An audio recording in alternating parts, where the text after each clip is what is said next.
In this video, I'm going to share with you 30 of my favorite tips and strategies to get a pro mix on your church live stream. And if you like these, check the description for my live stream mix tips guide and other free resources from our website. So let's get right into it.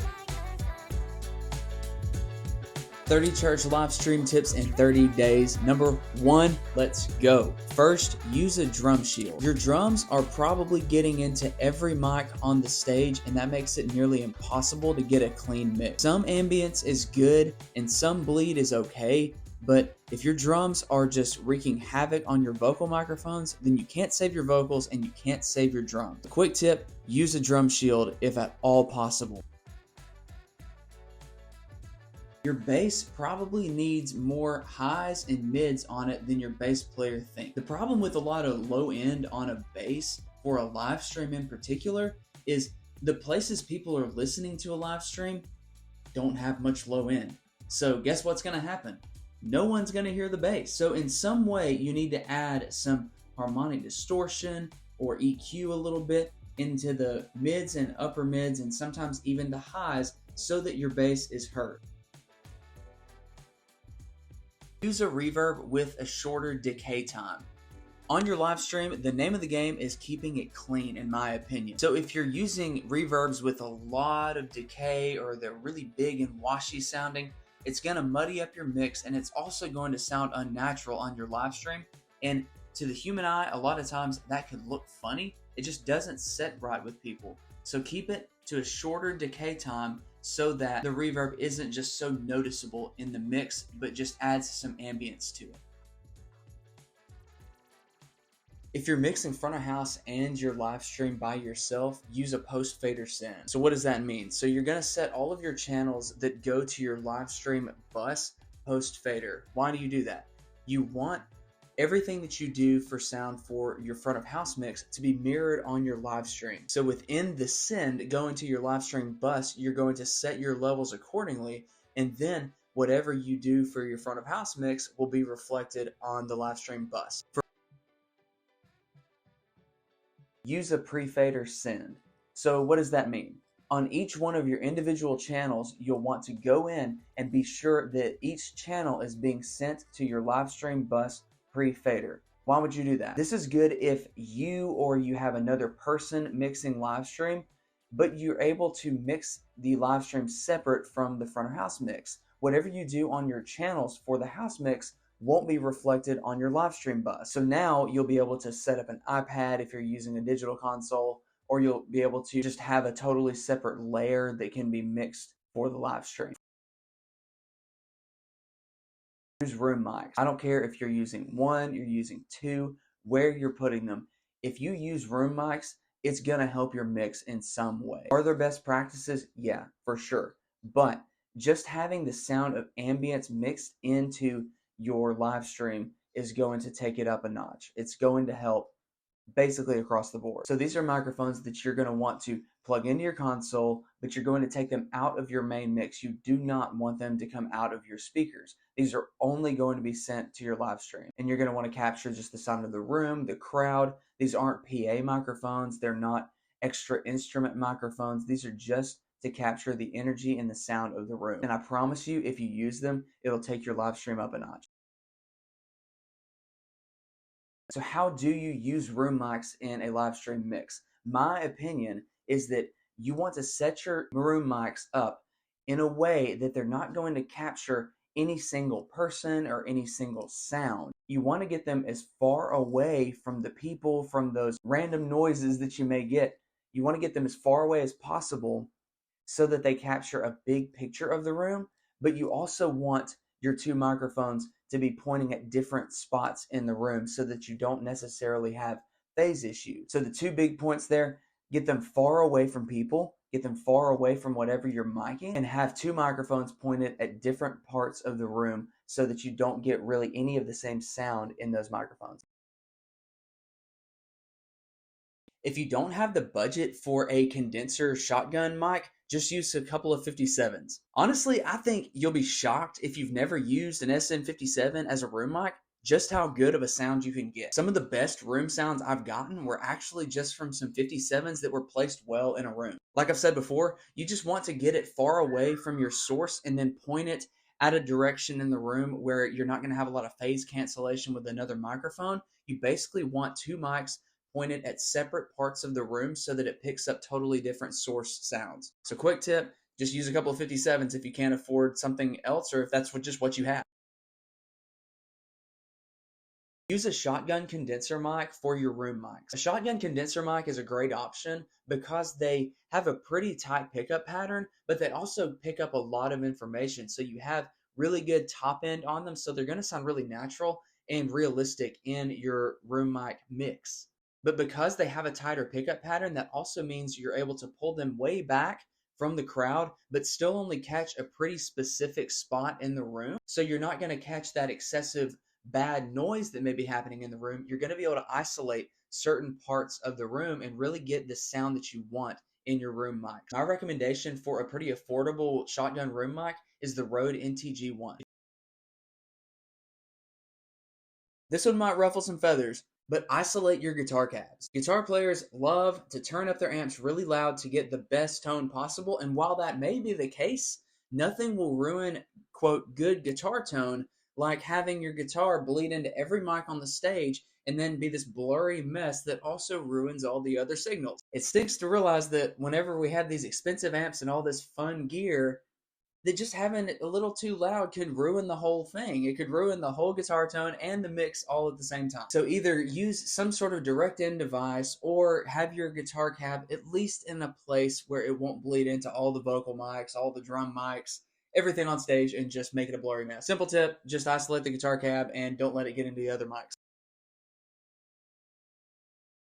Think and mix like a studio engineer. So what does that mean? Unlike when you're mixing front of house in your church, like in the room, in that moment, you're mixing for the moment. You're mixing on a certain set of speakers in a space and you want it to sound good then. On your live stream, you're mixing for, a near unlimited amount of different devices, different mediums that people can watch your live stream on. And that gives you a whole new set of challenges to meet because you have one mix that has to sound good on all of those things. So you want to be sure that you have a balanced frequency response, that nothing is, poking out of the mix too much. It's not over compressed. It's not too loud. It's not too quiet.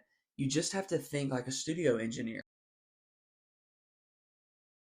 EQ your live stream bus. So why would you want to do that? EQing your live stream bus is an easy way to get a lot of extra clarity, get rid of some mud or some nastiness in the mix, smooth out some harsh upper mids. EQing your live stream bus as a whole is a great way to clean up a lot of things at once. So if you find that you're boosting a lot of frequencies or you're cutting a lot of specific frequencies across multiple channels, try just doing that EQ move on your master fader, and that'll save you a lot of work on each channel. Simple tip, EQ your live stream bus, boost some top end, boost some low end, it'll be good.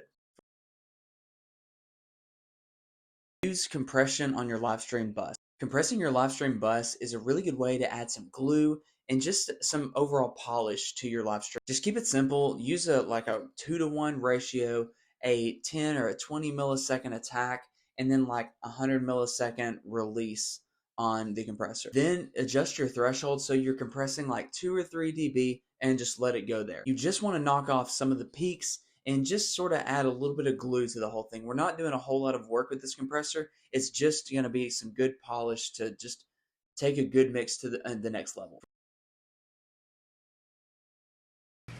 All right, 30 church live stream tips in 30 days. It's freezing out here. I'm stuck at the shop, so let's go. Use one reverb. If you only have one reverb, you got enough. Use a room sound, a 2-second decay, and a 20 millisecond pre-delay. You're good. Thank me later. Bye.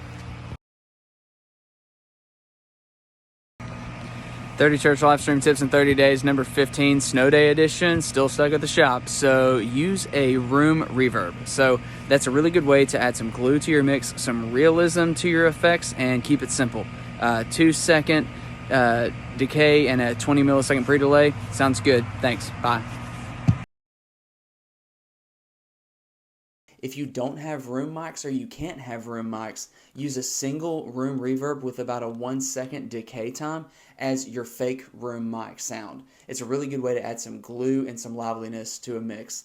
Just set on every channel post fader to one reverb and it'll sound awesome.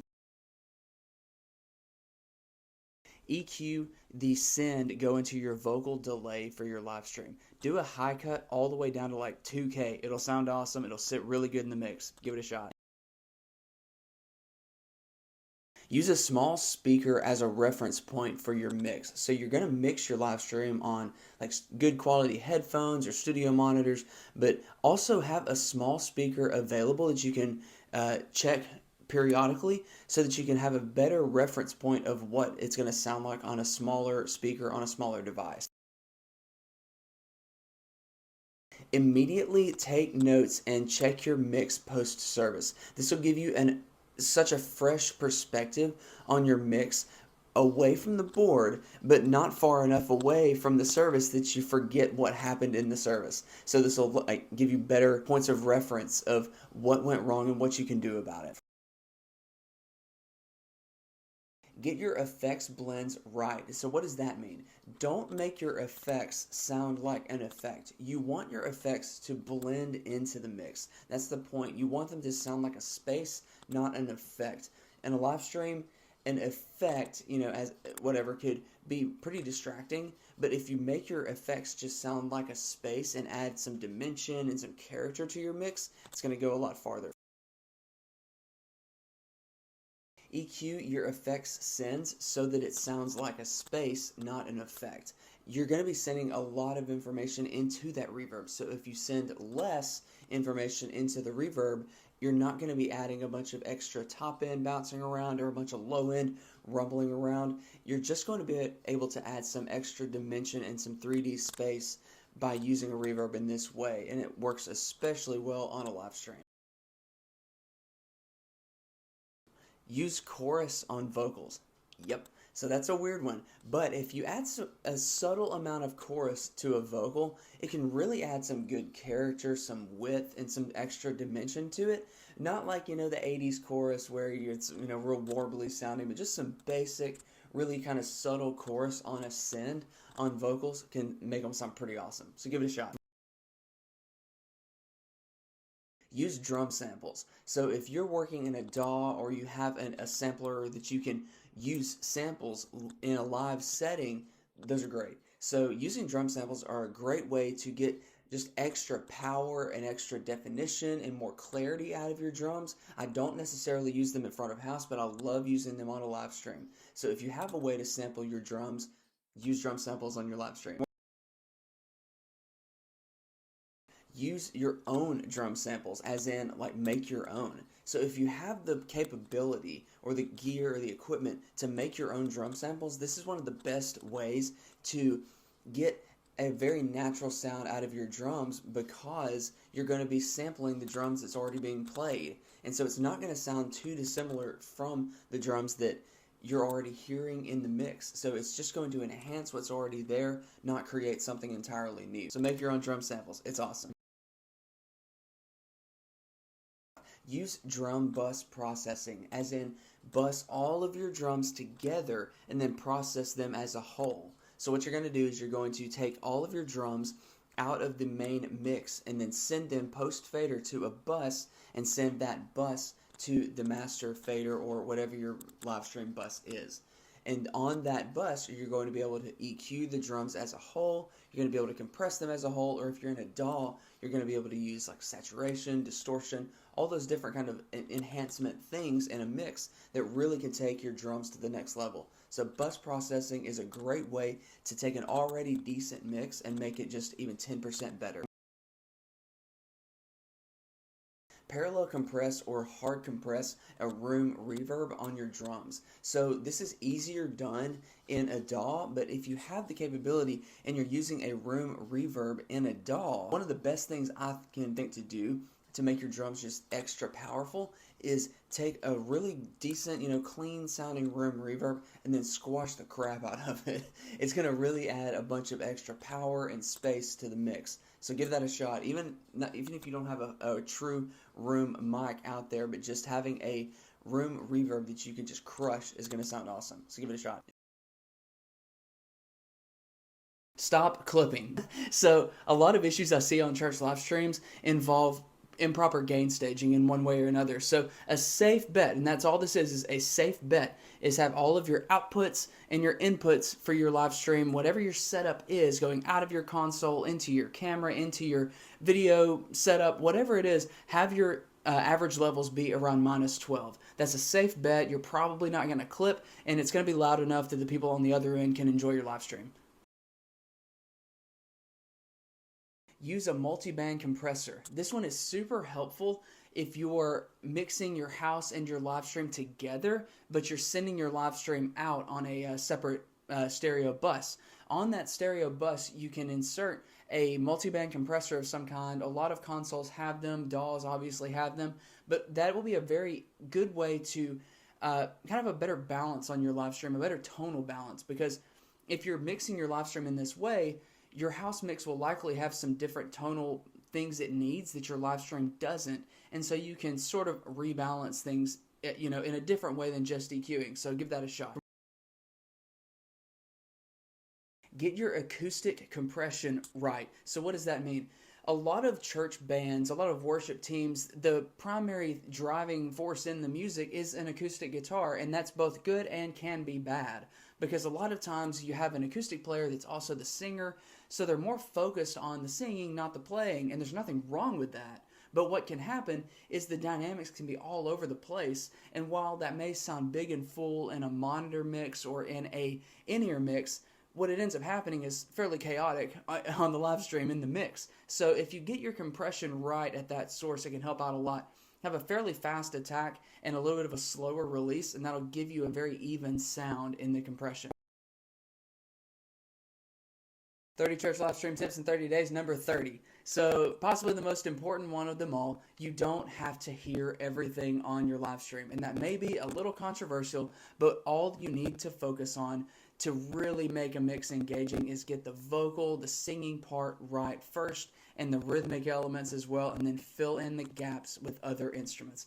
That may be a little bit controversial, but it's my opinion that the main thing is the vocal. You have to have some good rhythm elements in there that are going to balance out everything, and then the rest of it is just going to fill in behind, and you're going to then boost parts as needed, and you're going to have a very singable and engaging live stream mix.